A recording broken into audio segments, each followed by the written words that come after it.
একজন স্ত্রী, একজন মহিলা 100 জন মেহমান যদি ঘরে আসে, একজনেই 100 জনের রান্না করে। কিন্তু অনেক সময় দেখা যায় যার রান্নায় 100 জনের পেট ভরেছে, ওই মা ওই বোনই শেষ বেলায় এসে কিছু আলু, কিছু হাড্ডি ছাড়া কিছু থাকে।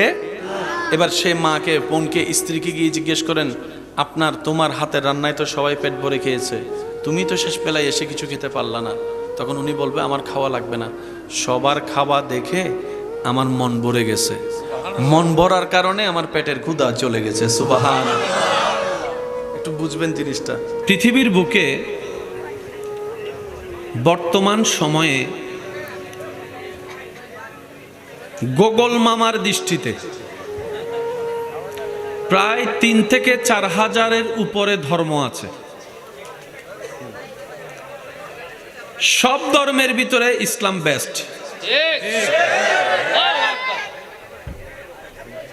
সব ধর্মের ভিতরে ইসলাম বেস্ট হবে নাই বা কেন? ইন্নাদ-দীনা ইনদাল্লাহিল ইসলাম। আর একটু আস্তে করে সুবহানাল্লাহ বলেন।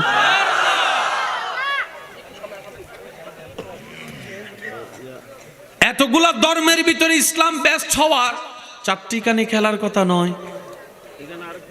কথা বলেন, কথা বলেন, ঠিক না? শ্রেষ্ঠ হওয়ার জন্য কিছু কোয়ালিটির দরকার। মন চাইলে রোল নম্বর 1 হওয়া যায় না তো। 1 হওয়ার জন্য যোগ্যতারও দরকার। কখনো ভেবেছেন ইসলামে এমন কি আছে যা অন্য ধর্মে নাই? আমাদের জীবনের সবচেয়ে বড় ব্যর্থতা কোথায় জানেন ভাইয়া? আমাদের জীবনের 85% সময় আমরা নষ্ট করেছি অন্যের দোষ ধরতে গিয়ে, অন্যের দোষ খুঁজতে গিয়ে, অন্যের ঘরের খবর বলতে গিয়ে, অন্যের বিয়ে ভাঙতে গিয়ে, অন্যকে নিয়ে সময় কাটাতে কাটাতে নিজের কবরে ভালো থাকার লাকিসটা গোছানোর আর সময় পাই নাই। নিজেকে বুদ্ধিমান ভেবে চলি, দিন শেষে দেখা যায় আমাদের মতো গাধা। কথা বলেন, কথা বলেন, ঠিক কিনা? আজকের আলোচনায় যারা বসেছি, আমি আমার ভালোর কথা চিন্তা করব, আপনি আপনার ভালোটা চিন্তা করেন। যার যার লাকি শেষে গোছানোর চেষ্টা করব, সবাই বলি ইনশাআল্লাহ। তবে অনুরোধ বারবার একটাই, আমাকে নীরবতা দিয়ে সাপোর্ট দিতে হবে। কারণ আলোচকরা যারা এই জায়গায় বসে সবাই আমার সাথে একমত হবেন। আমার ভাইয়েরা হয়তো ওই আউটের আওয়াজ আসলে কথার মনোযোগ নষ্ট হয়ে যায়। এটা আমার না, এটা সবারই হয়। কথা বলেন, ঠিক কিনা? বলেন, ইসলাম বেস্ট। ইসলাম কেন বেস্ট? কি এমন আছে ইসলামে? ধর্ম হয় গরু ছাগলের জন্য, পশুর জন্য, পাখির জন্য, না মানুষের জন্য? ধর্ম কি গরু ছাগলের কথা বলে না মানুষের কথা বলে? মানুষের দুঃখের রাস্তা দেখায় না সুখের রাস্তা দেখায়? মানুষের অকল্যাণ চায় না কল্যাণ চায়? মানুষের জন্যই ধর্ম, মানুষের জন্য। ইসলাম এমন ধর্ম যে ধর্মে মানুষ কিভাবে বাথরুমে ঢুকতে হয় আর বের হয় এটা নিয়েও কথা বলেছে। বুঝছেন কথা?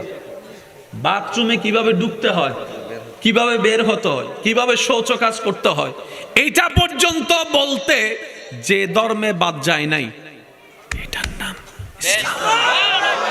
মান্যবর সহসভাপতি, প্রধান অতিথি, প্রধান মেহমান, বিশেষ করে আজকের মাহফিলে যিনি প্রধান আকর্ষণ, আমার প্রাণপ্রিয় ভাই, রৌনকে মিল্লত, রৌনকে আহলে সুন্নত, বিশিষ্ট ইসলামী চিন্তাবিদ হযরতুল আল্লাম জনাব মাওলানা মিজানুর রহমান আতিকি মদ্দাজিল্লুহুল আলী সাহেব আরো তকরিরের খেদমত নিবেদন করেছেন। রৌনকে মিল্লত হযরত মাওলানা মুফতি আমজাদ আফসারি মদ্দাজিল্লুহুল আলী সাহেব, রৌনকে আহলে সুন্নত হাফেজ মাওলানা মুফতি ইবাদুল হক সাহেব সহ আমন্ত্রিত ওয়াদিগার উলামায়ে কেরাম, বিশেষ করে স্কুল, কলেজ, ভার্সিটি, মাদ্রাসার প্রাণপ্রিয় ছাত্র ভাইয়েরা, উপস্থিত আল্লাহর প্রেমিক, নবীর প্রেমিক, ইমানদার ভাইয়েরা, উপস্থিত এলাকার মান্যবর ব্যক্তিবর্গ, মুরব্বিয়ানে জাম, হাজেরানে মজলিস, আল্লাহর প্রেমিক, নবীর প্রেমিক, ইমানদার ভাইয়েরা, আসসালামু আলাইকুম ওয়া রাহমাতুল্লাহি তাআলা ওয়া বারাকাতুহু। মন খুলে একবার রবের দরবারে হাজিরা দেওয়ার জন্য বলি আলহামদুলিল্লাহ। যাদেরকে আল্লাহ জবান দিয়েছেন বলার, সবাই একই আওয়াজে বলি আলহামদুলিল্লাহ। আজকের মাহফিল যারা আয়োজন করেছেন, এই আয়োজন করতে যারা যেখান থেকে যেভাবে সহযোগিতা করেছেন করছেন, ইতিমধ্যে আমরা যারা মেহফিলে উপস্থিত হয়েছি, যারা উপস্থিত হব, যারা উপস্থিত হয়েছিলাম, যারা দূর থেকে মেহফিল শ্রবণ করছি, রব্বুল আলামিন দয়া করে মেহেরবানি করে আমাদের সকলের অতীতকালের জীবনের কবিরা সগীরা গুনাহকে মাফ করে দিন। রব্বুল আলামিন মেহেরবানি করে আমাদের সকলের মা বাবার গুনাহকে মাফ করে দিন। আমাদের যত আত্মীয় স্বজন এবং এই এলাকায় যত কবরবাসী এই মুহূর্তে কবরের কঠিন আযাবে কষ্ট পাচ্ছে, প্রত্যেকটি বান্দার দোয়ার উসিলায় রব্বুল আলামিন মেহেরবানি করে প্রত্যেকটি কবরবাসীকে আযাব থেকে মুক্তি দান করুক। সম্মানিত উপস্থিতি, আপনাদের ভালোবাসার ডাকে সাড়া দিয়ে রব্বুল আলামিনের অশেষ রহমত নিয়ে ওয়াদা রক্ষা করার চেষ্টা করেছি। আশা রাখব আপনাদের দোয়া এবং ভালোবাসা নিয়ে আমি বিদায় নিব। অনুরোধ রাখব মাঝখানের এই সময়টুকু সবাই একটু মনের কান দিয়ে শোনার চেষ্টা করব। বলি ইনশাআল্লাহ। আমি অধমের কোনো শব্দ, কোনো বাক্য, কোনো কথা কাউকে গ্রহণ করার দরকার নেই। তবে আপনার ঈমানি ভাই হিসাবে আপনার কাছে একটা আবদার করে নিবেদন রাখব, প্রত্যেকটা কথা মনের কান দিয়ে শোনার পর নিজের বিবেকের আদালত দিয়ে নিরপেক্ষ বিচারক হয়ে বিবেচনা করে দেখবেন। সঠিক যদি মন লাগে গ্রহণ করবেন, ভুল যদি মনে হয় বাদ দিয়ে দিবেন, কোনো সমস্যা নেই।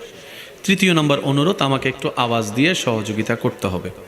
যারা যারা আল্লাহর সন্তুষ্টি হাসিলের লক্ষ্যে আওয়াজ দিয়ে সহযোগিতা করতে রাজি আছি, তারা একবার বলি মারহাবা।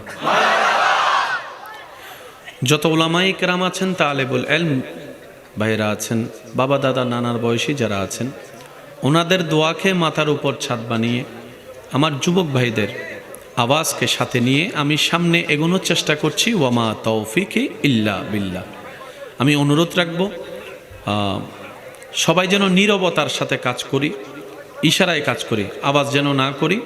আমরা চেষ্টা করব মাহফিলের আদব এবং সৌন্দর্য যেন রক্ষা করতে পারি। সবাই বলি আমিন।